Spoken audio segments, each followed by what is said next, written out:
نظر جھکی ہو شرم گاہ محفوظ ہو۔ حضرت امام باقر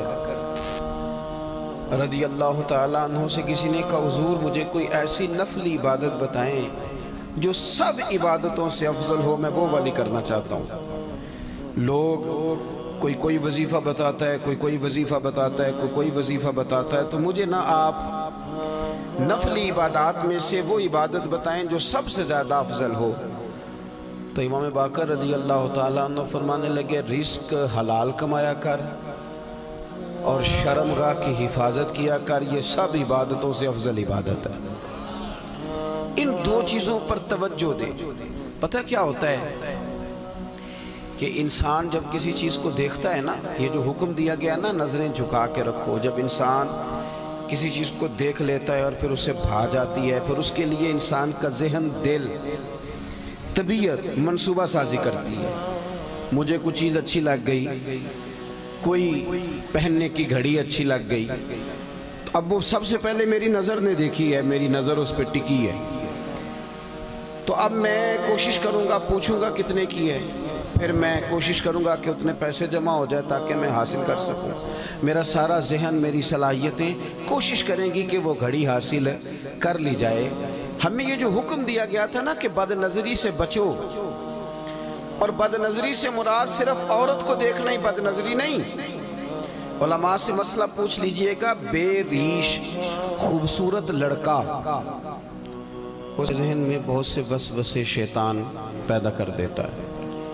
پھر اسی طرح کا حکم بے ریش لڑکوں کے لیے، خوبصورت اور بغیر داڑھی کے وہ لڑکے، وہ نوجوان، ان کے لیے بھی ہمارے علماء نے یہی مسئلہ بیان فرمایا کہ ایسے لوگوں پر بھی اگر کوئی شخص اس لیے نظر ڈالتا ہے کہ اس کی نظر میلی ہے، تو اسی حکم کے اندر آئے گا کہ اس نے بد نظری کی۔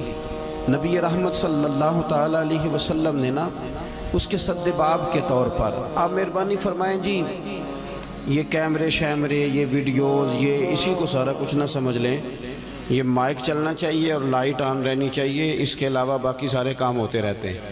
اللہ تعالیٰ آپ کو خوش رکھے اور میری بات پر آپ توجہ دیں۔ دوستو، ہمیں اس کے سد باب کے طور پر چند چیزوں کا شریعت اسلامیہ نے حکم دیا۔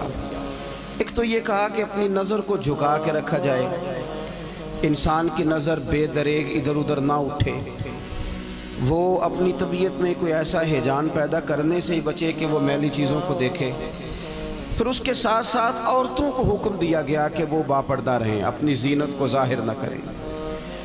ہمارے زمانے کے اندر عورتیں اپنی زینت کو ظاہر کرنے میں اس قدر زیادہ عروج پکڑ گئی ہیں کہ کوئی انہیں منع کیا کرے، وہ لوگ جنہوں نے منع کرنا تھا وہ خود اس جرم میں شریک ہو جاتے ہیں۔ عورت کے لیے یہ حکم تھا کہ وہ بن سنور کے باہر نہ نکلے، اپنی زینت اپنے خامند کے علاوہ کسی پر ظاہر نہ کرے۔ اب آپ یہ دیکھیے کہ یہ مردوں کی بہت بڑی ذمہ داری تھی کہ وہ خواتین کو اس پر سمجھاتے اور قائل کرتے، ان کی توجہ اس بات پر دلاتے کہ تمہارا اپنی زینت کو چھپانا تمہارے لیے فائدہ مند ہے۔ جدید ہمارا جو سیکولر طبقہ ہے وہ یہ کہتا ہے کہ پردہ عورت کے لیے قید ہے، تو ہم یہ کہتے ہیں کہ رات کو جو آپ تالا لگا کے اپنے گھر کو اندر سے سوتے ہیں اور سارے کباڑ آپ بند کر لیتے ہیں، تو کیا آپ قید ہو کے سوتے ہیں؟ جب آپ نے سارے تالے لگائے، میری طرف توجہ کریں جی، آپ مہربانی فرمائیں، موبائلوں پہ کم دھیان دیں، اتنا تو وقت ہی نہیں ہے، مجھے رخصت ہونا ہے آپ سے۔ کیا جب آپ سارے دروازے بند کرتے ہیں گھر کے اور ساری کھڑکیاں بند کرتے ہیں اور تالے لگا کے آپ چابیاں بھی چھپا لیتے ہیں، تو کیا آپ اپنے گھر میں قید ہو رہے ہوتے ہیں کہ محفوظ ہو رہے ہوتے ہیں؟ بول کے بتائیے۔ چلے کچھ بھی نہیں ہوتا، اگر آپ بولیں گے تو میرا وعدہ ہے کچھ بھی نہیں ہوگا۔ قید ہوتے ہیں کہ محفوظ ہوتے ہیں؟ او خدا کے بندے، قید ہونا اور بات ہے، محفوظ ہونا اور بات ہے۔ بس اس باریک نقطے کو سمجھ لیں کہ عورت جب پردہ کرتی ہے تو وہ قید نہیں ہوتی، وہ محفوظ ہوتی ہے۔ وہ گندی نظروں سے، میلے کچیلی نظروں سے اپنے آپ کو محفوظ کرتی ہے۔ حدیث سنیے، بہقی میں موجود ہے، امام بہقی فرماتے ہیں کہ لعنت اس پر جس نے بری نظر سے دیکھا، हुजूर फरमाते हैं लानत उस पर जिसने देखा, और फरमाया लानत उस पर जिसे देखा गया। जिसने देखा उस पर भी लानत और जिसे देखा गया। इसका क्या मतलब है? इसका मतलब ये है कि जो बंदा बन सवर कर तैयार होकर, जो औरत बन सवर कर तैयार होकर बाहर निकली ही इसलिए थी कि मुझे देखा जाए, उसके जहन में ये बात थी मुझे देखा जाए, तो हुजूर फरमाते हैं इस पर भी लानत हो। मुझे बतलाइए ना, ये जो औरतें नए कपड़े पहन के और भड़कीले किस्म का फैशन करके बाहर निकलती हैं, किस मकसद के लिए निकलती हैं? शादी ब्याह और दीगर तकरीबात में जो जाया जाता है उसके पीछे मकसद क्या होता है? क्या वो इसलिए जाती हैं कि सिर्फ मेरा खामद मुझे देखे, सिर्फ इसलिए कि मेरा शौहर मुझे देखे, इसलिए जाया जाता है? उसका मकसूद क्या है? और फिर जो आकर के तबसरे किए जाते हैं कि फलां ने मेरे आज कपड़े को देखा, मेरे डिज़ाइन को देखा तो वो देखती रह गई, इसका माना क्या है? कुछ जगह तो ऐसी हैं ना मेरे भाई, जहां हम गैर मुहतात होते हैं तो हालात खराब होते हैं। इको जरा कम करेंगे। कुछ जगह तो ऐसी हैं जहां हम पहले खुद कोई ऐसी चिंगारी जलाते हैं कि जिससे फिर लावा पकता है और हालात खराब होते हैं। तो पर्दे का जो खास हुक्म था, पर्दे के ताल्लुक से जो खास चीजें थी, मुझे आप क्या लेने दें, आज आप क्या लेने दें कि वो पाबंदी दीनदार लोग भी नहीं कर सके। उन्होंने भी तवज्जो नहीं की, उन्होंने भी ख्याल नहीं किया।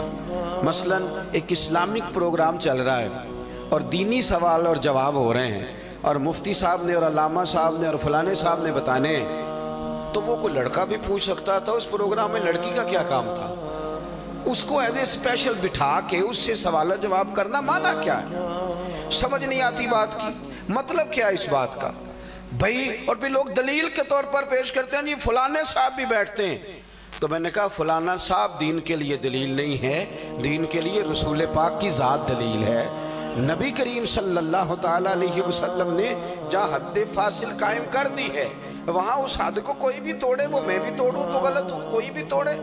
इसलिए कि मेयार हुजूर की ज़ात। पिराने उज़ाम का सिलसिला है, पिराने तरीक़त का, तो अल्लाह खैर फरमाए, उनका भी अलग माहौल है। वो साहिबाने तरीक़त भी कहते हैं कि बेटियां होती हैं जी, मुरीदनियां बेटियां होती हैं। आपके पास तो इसकी नस कोई नहीं ना, लेकिन नबी पाक की अज़वाज मोमिनों की माएँ हैं। इस पर तो कुरान की नस मौजूद है ना कि वो मोमिनों की माएँ हैं तुम्हारी। तुम तो कह रहे हो ना बेटियां होती हैं, बेटियों जैसी हैं, हो गई तुम्हारी बात, तुमने कर ली, पर इस पर तो नस मौजूद है ना। इस पर तो कुरान मजीद की वाज़े बय्यन मुहकम आयत मौजूद है ना कि ये नबी करीम की जो अज़वाज हैं ये मोमिनों की माएँ हैं। लेकिन हज़रत उम्मे सलमा रज़ी अल्लाह तआला अन्हा फरमाती हैं, हम बैठी हुई थी तो नाबीना सहाबी हज़रत अब्दुल्ला इब्ने मख्तूम आए, तो नबी करीम ने फरमाया पर्दा करो। पीर साहब ये माँ है मोमिन की, और वो माँ जिसे कुरान ने माँ कहा है, हुजूर ने फरमाया पर्दा करो। एक मसला जरा और भी देखना, यहाँ एक बात और भी समझना। पर्दा करो या रसूलल्लाह, वो तो नाबीना है। तो नबी पाक अलैहिस्सलाम ने फरमाया तुम्हें तो नजर आ रहा है ना। एक बात और जरा यहाँ ठहर के समझना कि सिर्फ मर्द ने ही नहीं रुकना औरत को देखने से, औरत ने भी रुकना है मर्द को देखने से। हुजूर ने फरमाया तुम पर्दा करो, तुम अपनी आंखों को रोको। माना क्या है कि अगर मर्द ने औरत को, मतलब वो बीबी कहती है जी मैं बा पर्दा हूँ, आप किस किस्म की बा पर्दा है? कहती मैं बुर्का पहनती हूँ, नकाब भी करती हूँ, फिर सारा बाजार घूमती हूँ, फिर मैं सवेरे कोने शुरू होती हूँ और आखिर तक जाती हूँ। भाई ये कौन सा बा पर्दा मिजाज है? ये कौन सा बा पर्दा मिजाज है कि आप हर दुकानदार के साथ जाके बहस करती हैं, हर एक के साथ कलाम करती हैं, हर एक को बताती हैं कि फलां मौके पर फलां चीज़ भी मैं लेने आई। आपको हुक्म तो ये दिया गया था कि बिला ज़रूरत आपको घर से ही नहीं निकलना, और बड़ी मजबूरी के साथ भी निकलना है तो फिर भी आपको बड़ी माकूल बात करनी। और फिर कुरान मजीद ने तलकीन की कि औरत मीठी बातें भी नहीं करेगी।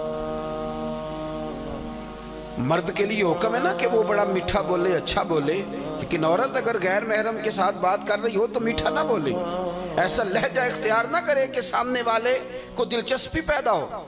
اور اس کے دل میں کوئی کجی آئے، وہ دو ٹوک سی مختصر سی جامع سی بات کرے، مدعات جتنے کم لفظوں میں بیان کر سکتی ہے وہ کرے۔ کیا کروں، میری سوسائٹی کے اندر بہت سارے ایسے